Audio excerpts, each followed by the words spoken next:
로마서 12장의 말씀은 그러므로로 시작이 됩니다.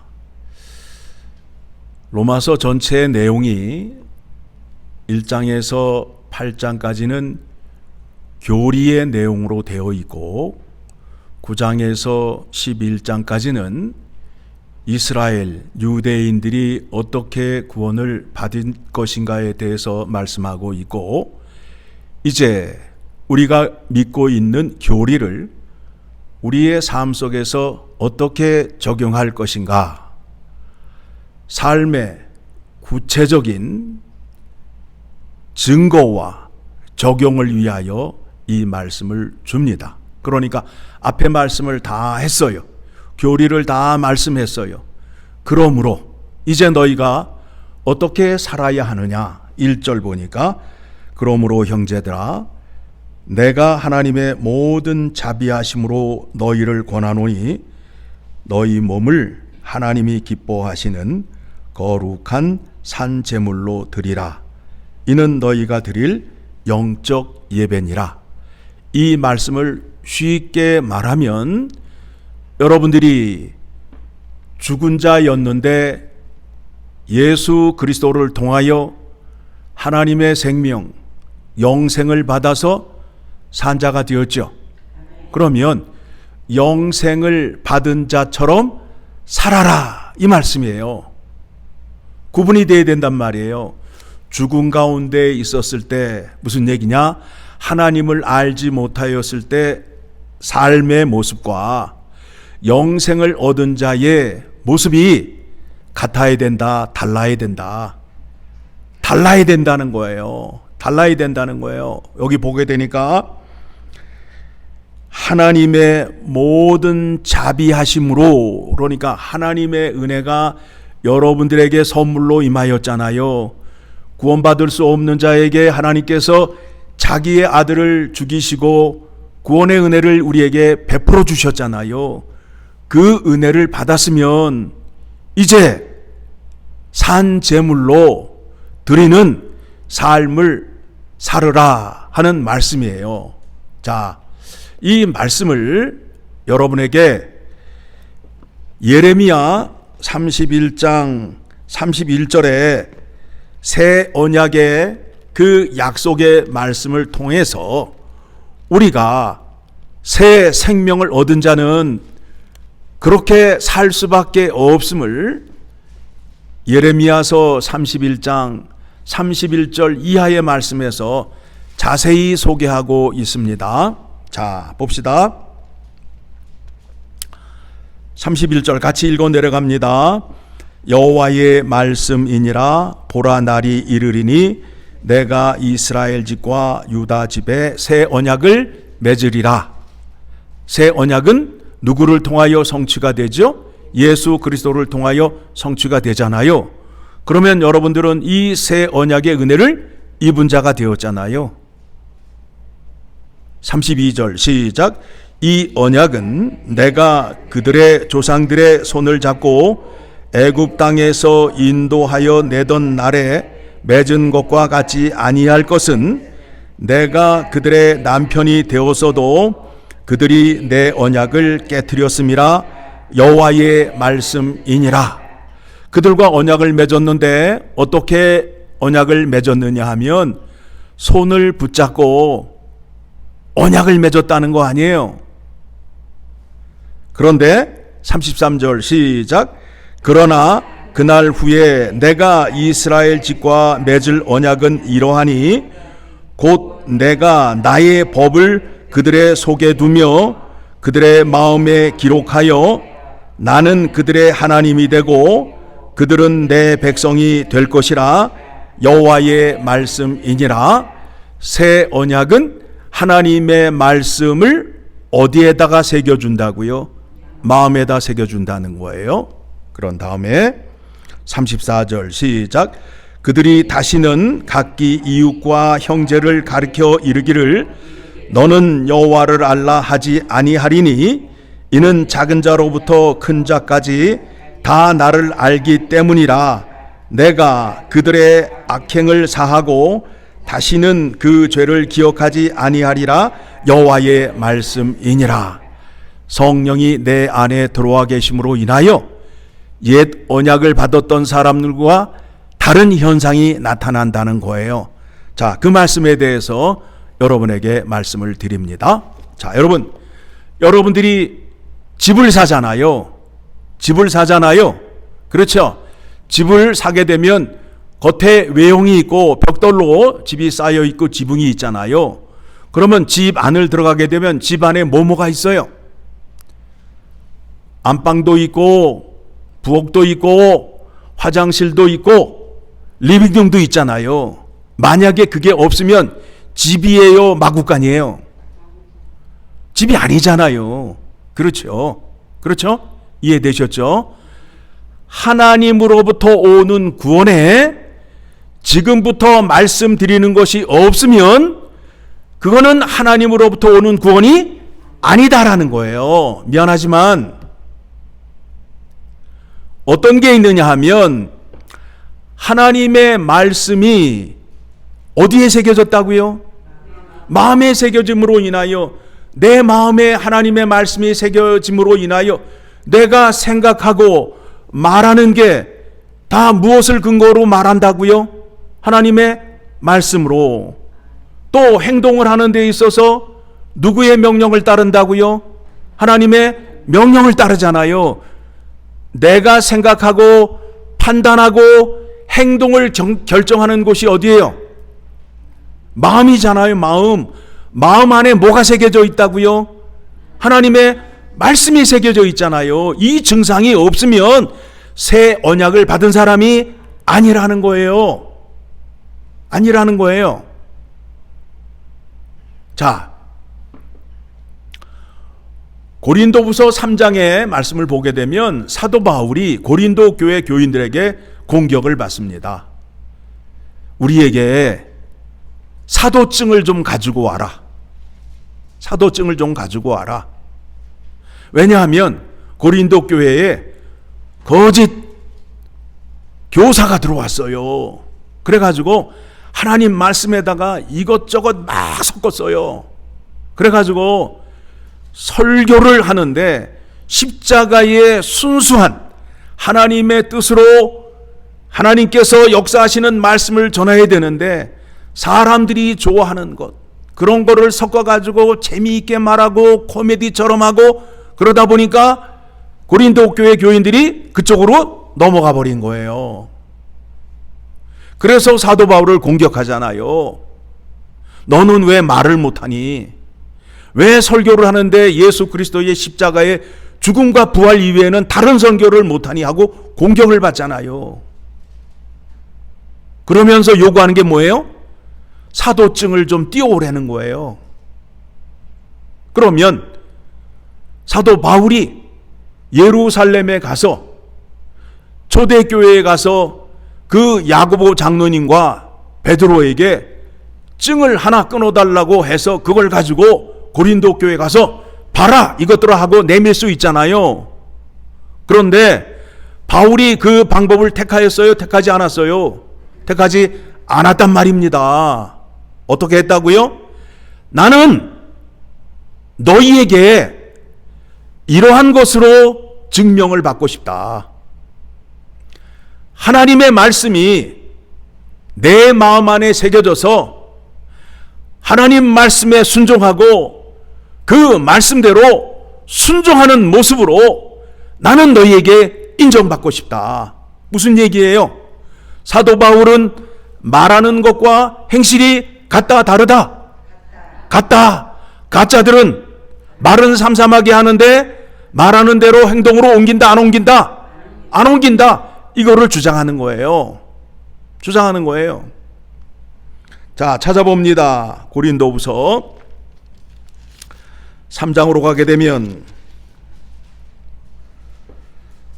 1절부터 말씀 읽어 내려갑니다. 고린도후서 3장 1절 시작. 우리가 다시 자천하기를 시작하겠느냐? 우리가 어찌 어떤 사람처럼 추천서를 너희에게 붙이거나 혹은 너희에게 받거나 할 필요가 있느냐? 너희는 우리의 편지라 우리 마음에 썼고 무사람이 알고 읽는 바라.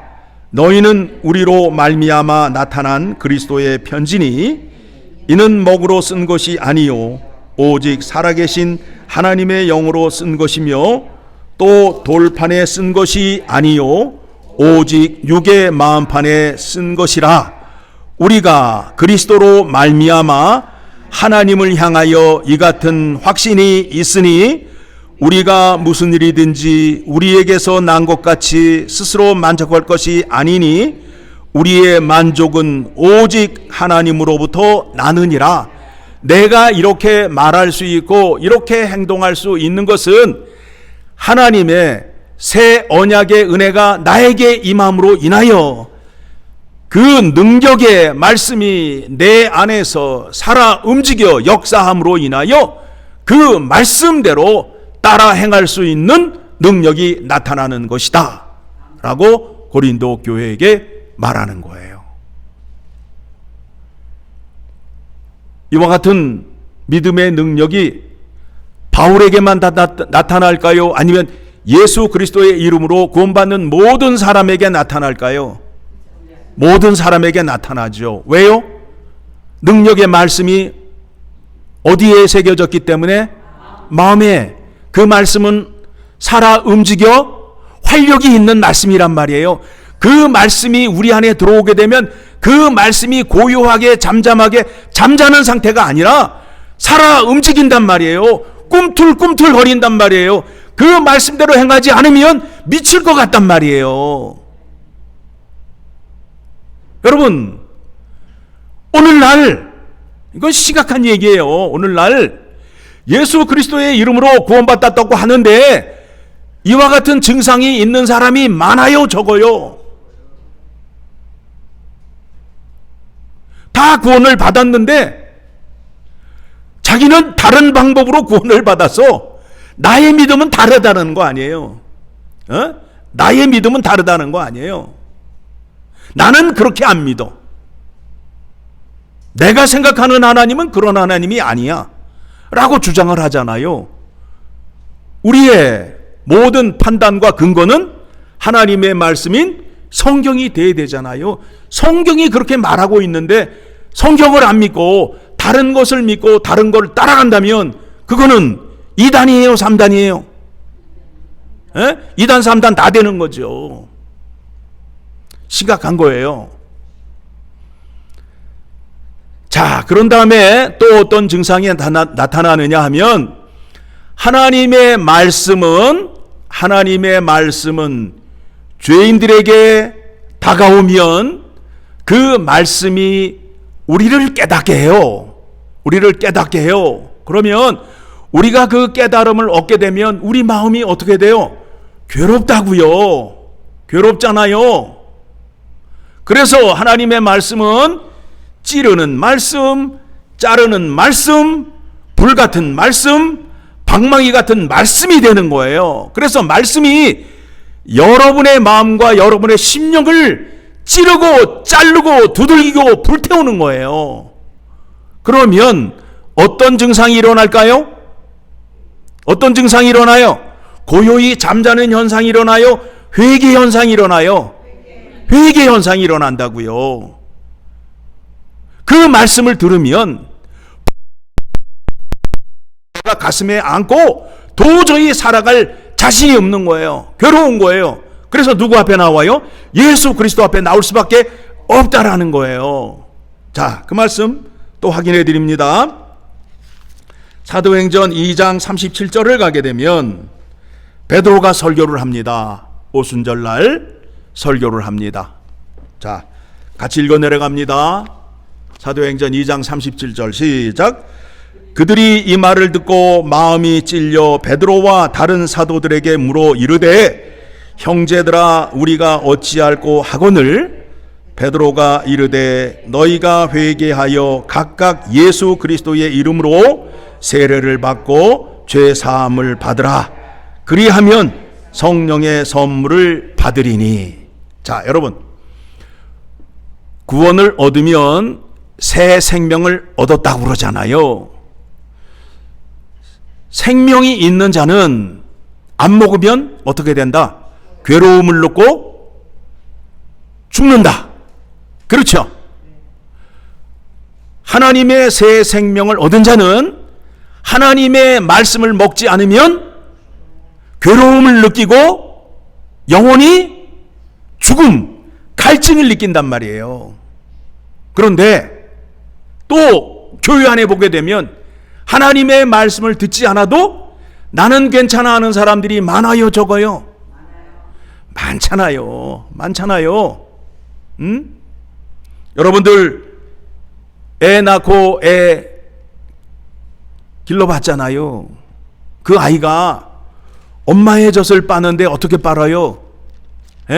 이마에, 코에 땀방울이 나도록 빨잖아요. 왜요? 그 아이가 죽었으면 그렇게 하겠어요?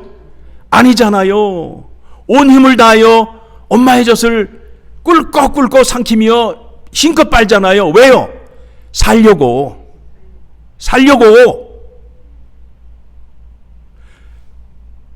하나님의 영생을 얻은 자에게는 그와 같은 증상이 나타난다는 거예요. 하나님의 말씀을 먹지 않으면, 음식을 못 먹으면, 여러분 허기진 상태가 되면 어떻게 돼요? 괴롭잖아요. 힘들잖아요. 그 단계를 넘어가게 되면 생명의 위협을 느끼잖아요. 자, 이 말씀이 어디에 나와 있느냐 하면 베드로전서 2장 2절을 가게 되면 이렇게 말씀하고 있어요. 베드로 사도가 교회에게 편지를 보냅니다. 엘파소 열림문 장로교회 교인들에게 편지를 보냅니다. 2장 2절 시작. 갓난 아이들같이 순전하고 신령한 젖을 사모하라. 어린아이가 자기의 생명을 유지하고 살기 위해서 엄마의 젖을 그렇게 빨듯이 너희의 영혼이 살기 위해서는 하나님의 말씀을 사모하는 자리로 나아가야 된다라는 거예요. 이게 죽은 자의 특징이에요? 산자의 특징이에요? 산자의 특징이란 말이에요. 계속 읽습니다. 이는 그로 말미암아 너희로 구원에 이르도록 자라게 하려 함이라. 엄마의 젖을 먹고 자라잖아요, 그 아이가. 엄마의 젖만 먹었는데 아이가 날 때 8파운드, 9파운드 낳다가 돌 때가 되면 몇 파운드 돼요? 20파운드 되잖아요. 엄마 젖만 먹고도. 하나님의 말씀을 여러분 먹으셔야 된단 말이에요. 자, 그래서 3절 시작. 너희가 주의 인자심을 맛보았으면 그리하라. 한 번만 먹으면 돼요? 계속 먹어야 될 거 아니에요? 계속 먹어야 되는 거 아니에요? 날마다 먹어야 될 거 아닙니까? 그렇죠? 예. 자, 말씀을 정리합니다. 하나님으로부터 오는 구원을 얻었는데 구원 안에 하나님의 말씀이 내 안에 새겨지는 은혜와 능력이 있는 것과 그 말씀이 나에게 오면 내가 깨달음을 통하여 주님 앞에 나아갈 수밖에 없는 능력, 은혜를 주셨다는 거예요. 이와 같은 능력과 믿음이 얻게 되면 그것은 하나님으로부터 온 은혜가 아니라는 거예요. 그러니까 하나님의 구원의 은혜 속에 그와 같은 은혜와 능력이 있음으로 인하여 사도 바울이 하는 얘기가 뭐냐면 영생의 구원을 얻은 자답게 그렇게 살라라는 거예요. 너희가 노력을 해서 그거를 만들어서 너희에게 채워서 너희가 그렇게 살아라 하는 게 아니라 이미 구원 안에 패키지 속에 다 포함이 되어 있다는 거예요. 예수 그리스도의 이름으로 구원받은 자 안에는 그와 같은 은혜와 능력이 다 포함이 되어 있다는 거예요. 준 거를 확인하고 그거를 믿음으로 사용하라 하는 말씀이에요. 자, 오늘 본문의 말씀으로 돌아갑니다. 로마서 12장 1절의 말씀 다시 봅니다. 같이 읽습니다. 그러므로 형제들아, 내가 하나님의 모든 자비하심으로 너희를 권하노니 너희 몸을 하나님이 기뻐하시는 거룩한 산 제물로 드리라. 이는 너희가 드릴 영적 예배니라. 하나님의 은혜로 너희에게 주었으니 너희가 그것을 다시 하나님께 드리는 것이 마땅하다는 거예요. 하나님은 영광을 받으시는데 우리의 것으로 받으신다. 하나님께서 주신 것으로 받으신다. 하나님께서 주신 것으로 받으신다. 그렇죠? 그 은혜로 그렇게 예배를 드리라는 거예요. 삶 속에서 그렇게 살으라는 거예요. 그래서 2절 같이 봅니다. 시작. 너희는 이 세대를 본받지 말고 오직 마음을 새롭게 함으로 변화를 받아 하나님의 선하시고 기뻐하시고 온전하신 뜻이 무엇인지 분별하도록 하라. 과거에는 마귀의 종으로 살았어요. 그런데 이제는 예수 그리스도의 종으로 살아야 돼요. 그러면 예수 그리스도께서 뭐라 말씀하는지, 무엇을 이루려 하시는지, 우리에게 어떤 은혜를 주셨는지 깨닫고 확인하고 세상 속에서 그리스도인의 삶을 살라고 권면하는 겁니다. 자, 그렇다면 여러분들은 여러분 스스로 믿음의 고백하기를 나는 예수 그리스도의 이름으로 구원받은 자라고 고백을 하고 있잖아요. 그렇죠? 그러면 여러분 안에 이와 같은 구원의 복음의 능력이 있는지 스스로 확인하시고, 만일 없다면 어떻게 하시면 돼요? 포기하시고 교회당 문을 나가는 거예요? 아니면 주님께 매달리는 거예요? 주님께 매달려야 된단 말입니다. 주님, 이와 같은 능력을 나에게 주시옵소서. 내가 이러이러한 것이 부족합니다. 깨닫게 하여 주시고 나에게 주시옵소서. 그리하여 나도 하나님의 영광을 위하여 사는 자 되고 예수 그리스도의 십자가의 죽음과 부활의 은혜를 받은 자처럼 살기를 원합니다. 성령 하나님께서 역사하시다 날마다 하나님의 말씀을 깨닫게 하여 주시고 그 말씀이 내 마음판에 새겨짐으로 인하여 그 말씀이 나를 떠나가지 않게 하여 주시옵소서 라고 기도하는 자리로 나가야 된다라는 거예요. 우리는 그렇게 할 수 있어요. 우리가 그거를 알지 못하고 그거를 확인하지 못하고 사용하지 못하는 것뿐이에요. 이미 구원을 주실 때에 다 주셨다 안 주셨다? 주셨다. 여러분 집을 살면 집안에 안방도 있고 부엌도 있고 화장실도 있듯이 하나님께 구원을 받은 자들에게는 이와 같은 능력의 은혜가 이제는 받으신 것을 확인하셨으니 그거를 잘 활용하셔서 하나님께 크게 쓰임받는 여러분 되시고 또 여러분을 통하여 주님의 몸된 교회가 더욱더 빛나게 하며 또 여러분을 통하여 십자가의 복음이 이 엘파소 지역에 전해지기를 간절히 소망합니다.